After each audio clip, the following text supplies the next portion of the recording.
We'd like to welcome you to this session, Website Accessibility Strategies. And I will now turn over the microphone to our presenter, Gary Hrezo. Hello, everyone, and welcome to my presentation. I feel I just watched the opening remarks, and I feel like I'm on a mission to get the word out about accessibility, using accessibility on websites.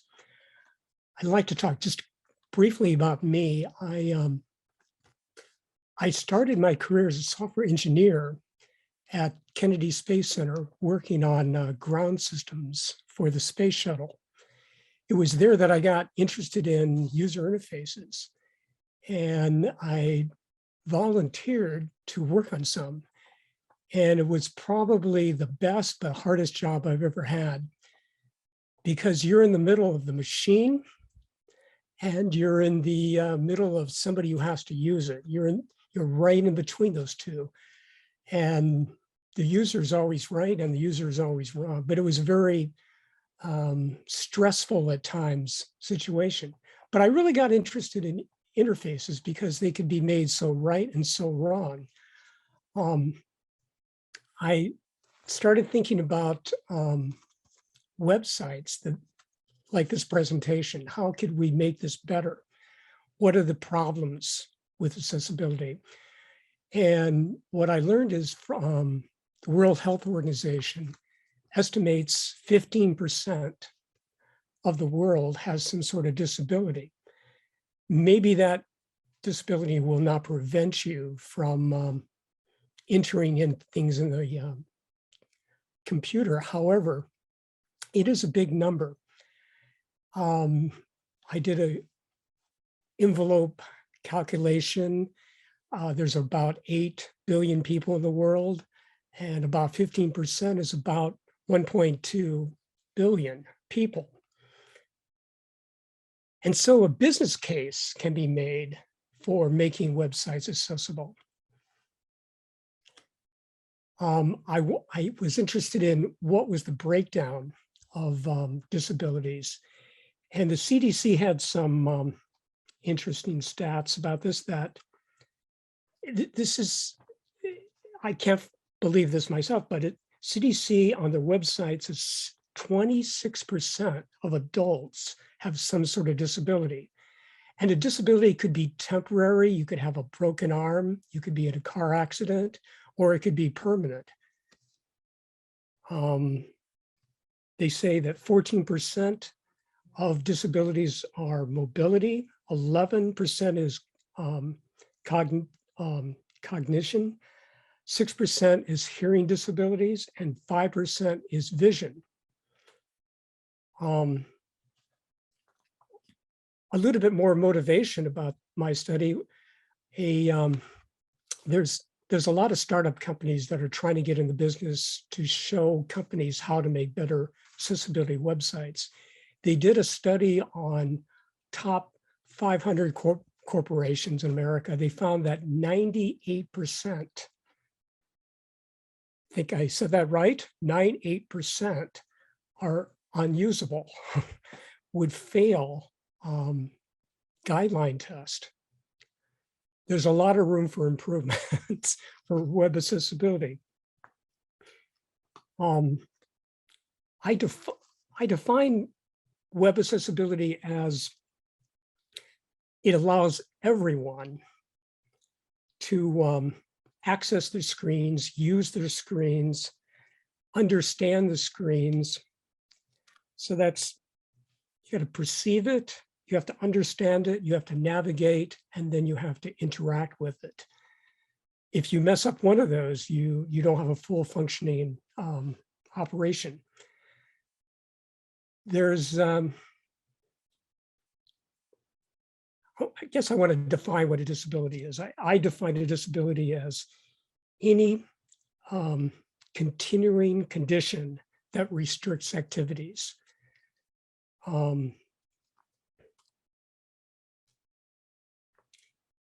So as a further motivation for this talk, I want to do a little kind of thought experiment, if you will. And that is like a vision experiment. Pretend that I'm displaying a picture right now. There, I have it up on the screen. You can't see it, but it's there. Do you know what it is? No, of course not.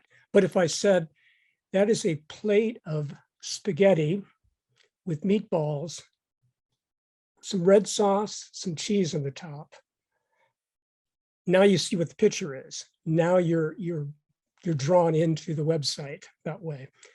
This is one of the most common errors that people have when they design is they put up pictures, videos, images, and they fail to use what they call alternate text. You just type in. There's a lot of help now when you design a website. You give a description of what the website or what the picture is. So I'll go to the next slide. And there's a lot of words here, so I don't want to read it, but in a nutshell, most, as I try to motivate, most websites are unusable to perhaps 26% of adults in America. I've tried to tell people this in business, and they still don't believe me, except the ones that I found to help me with my study. So what happens is you have these tools, these things that you incorporate in the website, and from the user's point of view, they have an assisted technology. These could be screen readers. So if there's a vision problem, the screen will read to you. Easy for this slide because it's all English. But if I put on a navigation on this page, it would probably be hard to navigate to the next slide or to back up. That's a problem. Another current study was found. This researcher looked at all the universities and colleges in Kuwait and found all, I think, 41, yeah, that's what 41 universities failed the test. They did not conform to accessibility standards. This is a problem during a pandemic where we're all using Zoom, we're all using other devices.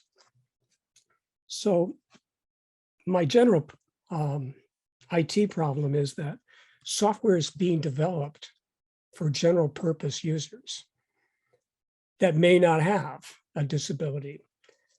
The specific problem was that there are some web developers that lack these development strategies to improve accessibility.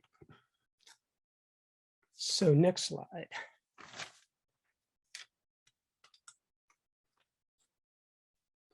So I hope I've made an argument that there is a need to find what these development strategies are to make them accessible.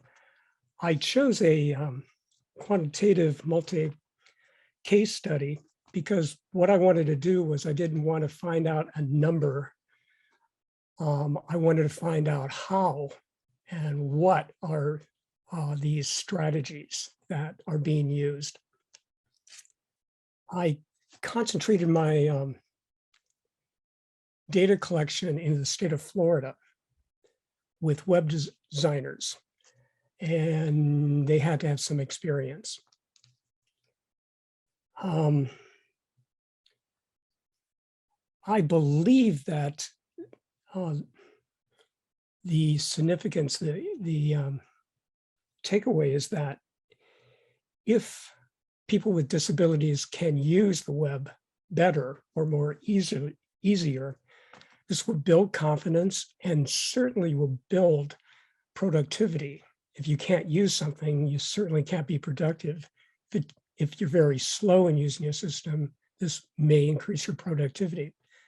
So my research question is, what are these development strategies that developers use to improve accessibility for people with disabilities?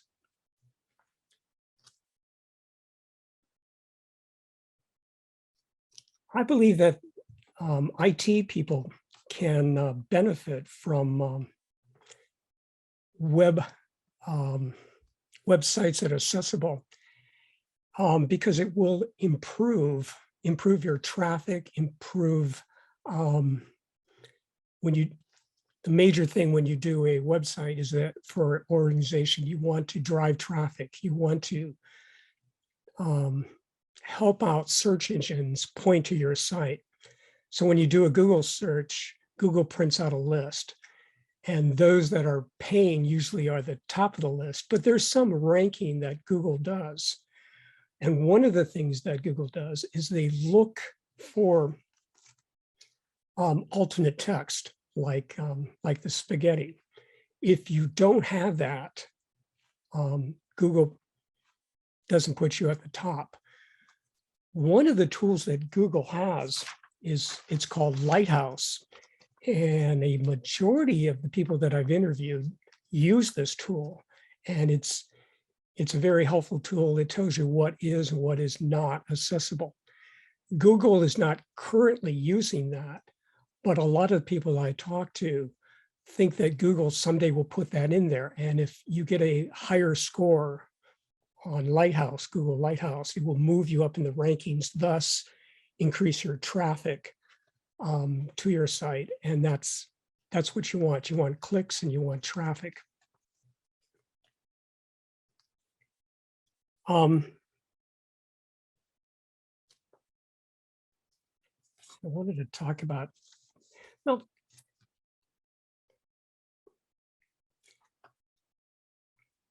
there's some things that I believe that IT departments will get from this, is that it will make for cleaner code, if you will.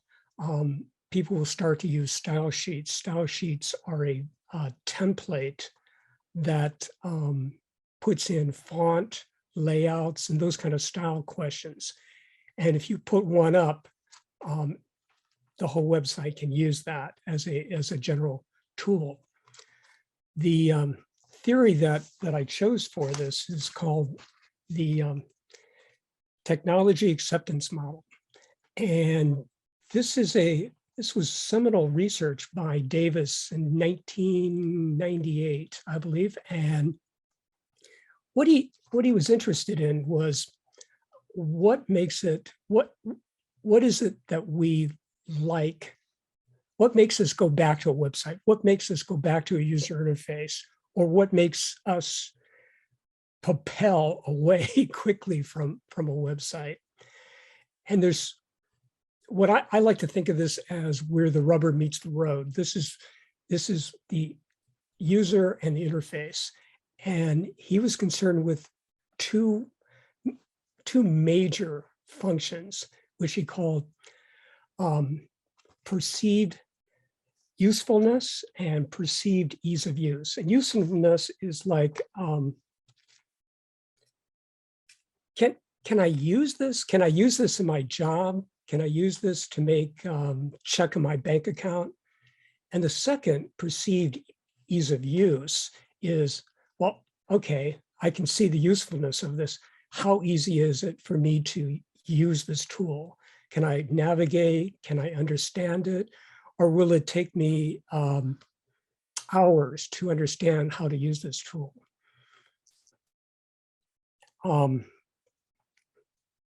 So takeaway that what I'm trying to look at is from the perspective of the user, a person of disability using the system.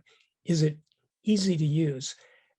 I'm taking it as for granted that most websites do have a useful purpose. You want to use a bank, you want to cast a vote, you want to do something significant, but many are unusable because they're hard to use. And so we quickly, I don't know about you, I usually give a website about 10 seconds at that, and I'm on to something else. And that's the theory of technical acceptance. Next slide, please.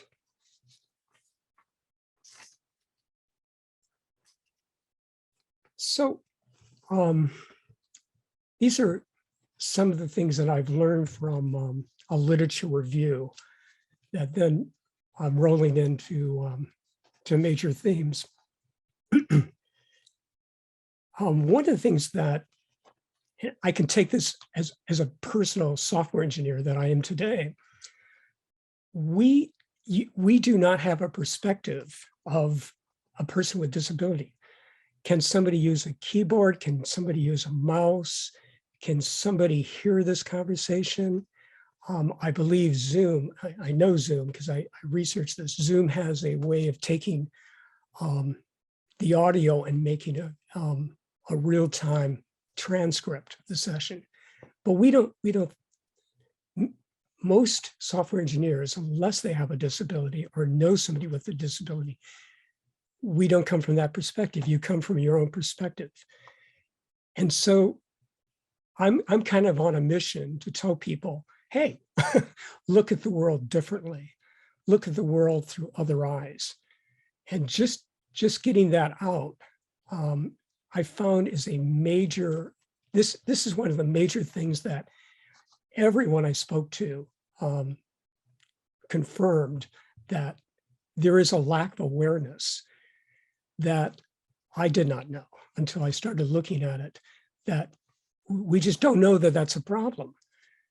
I didn't know that perhaps over 90% of websites are difficult to use. Well, so how do we judge a website? How do we evaluate a website? We do that with guidelines.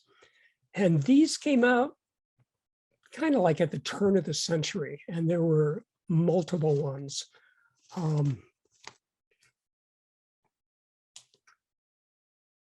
The one that, well, everybody in my study talks about, and it seems to be the standard now, is it's called the Web Contact Accessibility Guidelines, WCAT.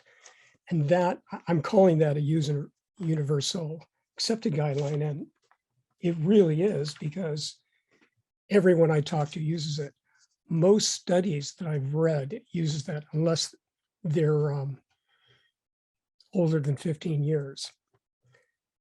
This was a group of people. It came out of the W3C, the Web World Wide Consortium. They have a subgroup that started this, and they asked major corporations, people from IBM, Google, a lot of major corporations and researchers in industry as well as university, came up with some guidelines.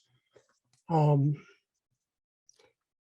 they pretty much said that you have to follow 4 guidelines, and kind of what I mentioned before. You have to perceive that, you have to perceive the interface.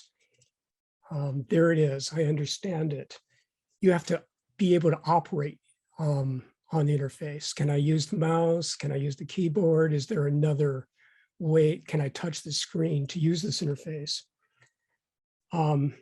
Is it understandable? And then last is that they're looking out into the future. They have something called robust. So not only do these guidelines appear today for websites, but what if the website went to a phone, which I do, which probably most of you do?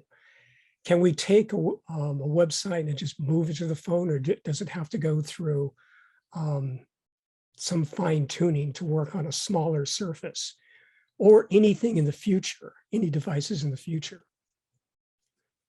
There's 3 levels that they've come up with. They call it level A, level AA, and level AAA, AAA. Level A is what they call a minimum. You've got to have this or you totally fail. You flagged an F. A double A is what most people shoot for. That is the, it's usable. It should work with all accessibility tools that are out there. And I've learned that AAA is used at. It's the higher standard, it's the gold standard. And there's one place that I found, according to one of my interviewers, that uses it is the Florida Supreme Court uses it for their public records. Everything is at the highest level. The problem with getting to that level is that it takes more time and it costs more money. Okay.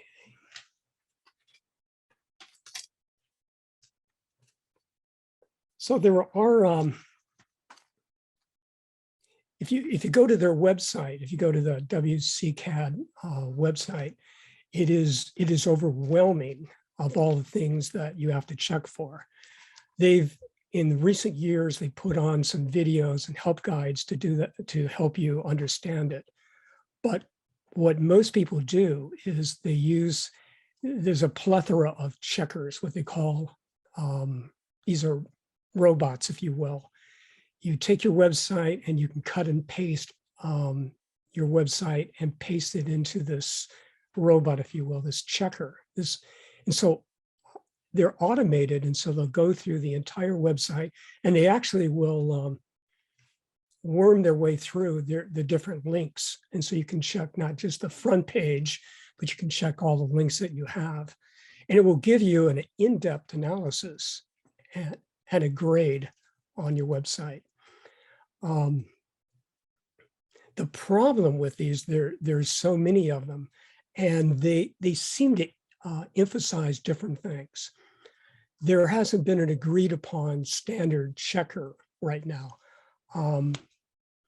My guess is that probably Google will someday be the agreed upon checker, but there are many that you can use. Some companies have really good checkers, and it's part of a fee that you pay. I wanted to say that what's interesting about this is that some of the people that I spoke with actually, I don't know if you're familiar with the term DevOps, but these are in software development. One of the hassles that you have is that if you make a correction, you have to go back and rebuild it and enter it into some database, the correction you made. But with this DevOps, it's a pipeline that continuously updates. If you make a change, this pipeline notices that a change has been added and automatically builds it for you, runs through test procedures, and then kicks out emails that you were successful or not about your build. One company I talked to, one organization, actually has put this in their pipeline, put the automatic checker in there, and the checker will email the developer if there's any accessibility errors. This is important because what a lot of website developers do is people come to them, outside businesses. They don't want to spend the time and effort to develop this, so they hire a company to do this for them. But the company will add content. Perhaps you're a restaurant and you need a menu change, and so maybe once a week you change the menu. When the company analyzes and puts their stamp of approval that yes, you have AA accessibility, if you add something to that, you may have stepped out of it unbeknownst to you. Maybe you took a picture of one of your restaurant's items and you failed to put in the alternate text, and you would fail on that. So they actually run, there's a service for an additional charge they run, saying maybe once a month or so, or once a week, depending on what you want, you can get an analysis of your website. Okay, next slide, please.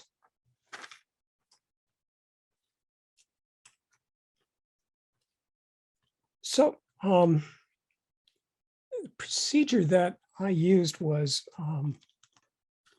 I researched all the web development companies in the state of Florida. I looked at major corporations and major colleges and universities, and I sent them an email. If I had a name, I would send it to that name. I got about a 7% hit rate of returns of interest.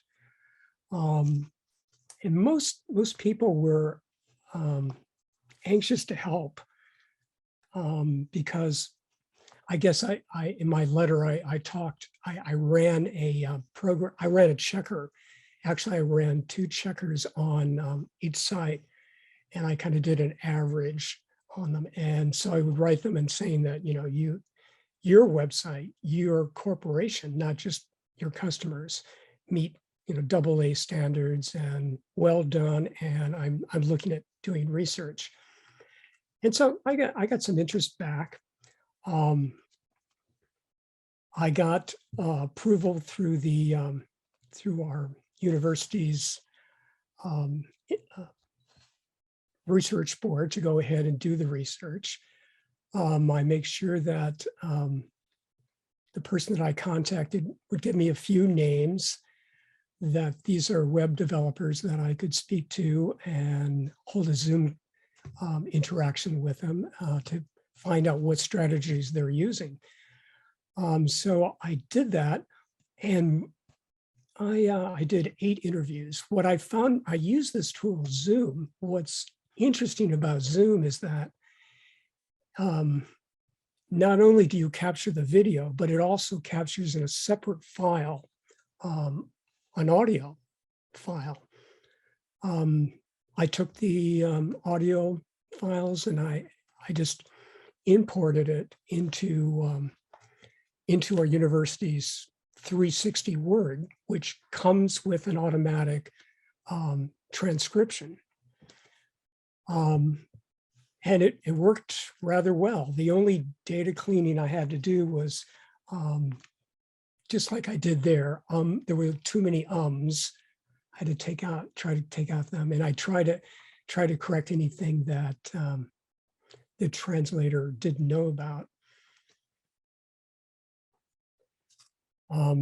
So once I captured that, I have a transcript. I sat down with the transcript in front of me and I replayed the audio again with it and made some more corrections.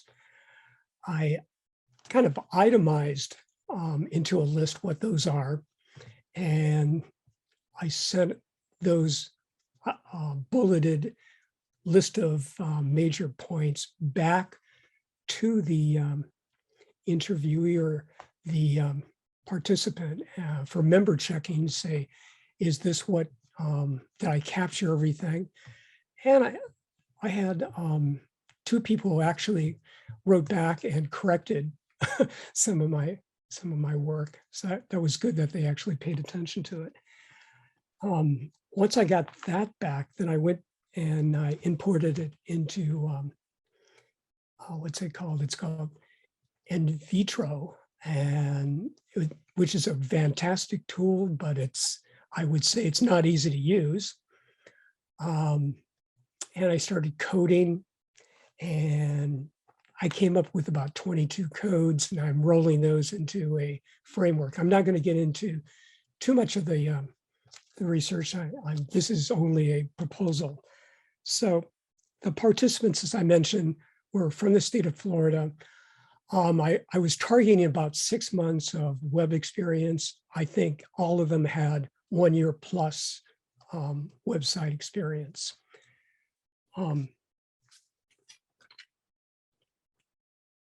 I feel that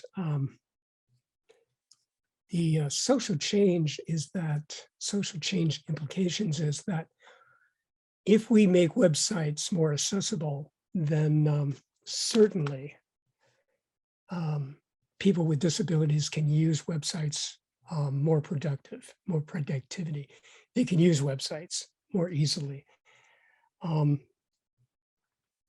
And with that comes a participation in society, political events, as well as keeping informed, interacting with other people. Next slide, please. These are my references. I'll just skip over this and go to the next slide. So, concluding remarks. In conclusion, I want to thank everybody for attending. And if you take away anything from this, just take away some awareness, some knowledge about user interfaces generally, but specifically websites. Try to make them accessible to everyone. Not only is the right thing to do, but it's legal. There's laws. In the United States, we have the American Disabilities Act, says that you should do this. In Europe, the European Union has similar laws, and kind of both are.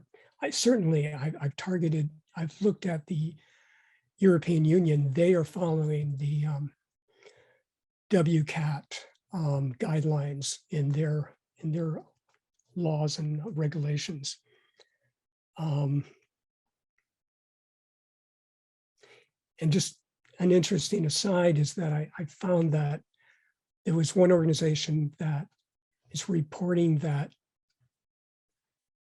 this might be a cottage industry, I don't know, but over 250,000 businesses and organizations have received letters, emails from users, from attorneys saying, hey, you know what? Your website is not accessible. You want to fix that? With maybe a hint of lawsuit there. So I think it's wise to do this now. The earlier, the better. As we say in software development, you can pay me now or you can pay me later for errors. As you find an error early in design, you can quickly make a change. If you find an error late in design, when the product's deployed and being used, you got to pull it back, you got to make the fix, you got to rebuild it and then redeploy it. More costly. So if there's websites out there that are not web accessible, you have to fix that and you have to retrofit your fixes. That could be expensive.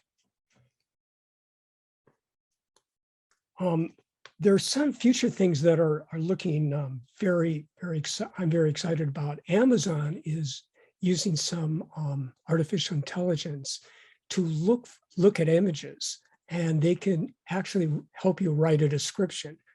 If we fail to do that, if they see a beach, there's machine intelligence to say that's a beach, that's a mountain.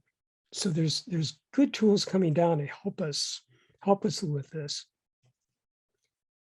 And we have to look at the future for cell phone development and other things that will come on in the next couple of decades for accessibility. So the last remark is designing for accessibility, no matter what the interface, helps us all. How is that? I'll talk from experience. My cell phone has one of the major problems is contrast with websites and phones. When you go outside, the sun's up, you can't read it. So you have to change the contrast. This is a problem that can be exposed if you're designing for accessibility. And that concludes my remarks. Thanks.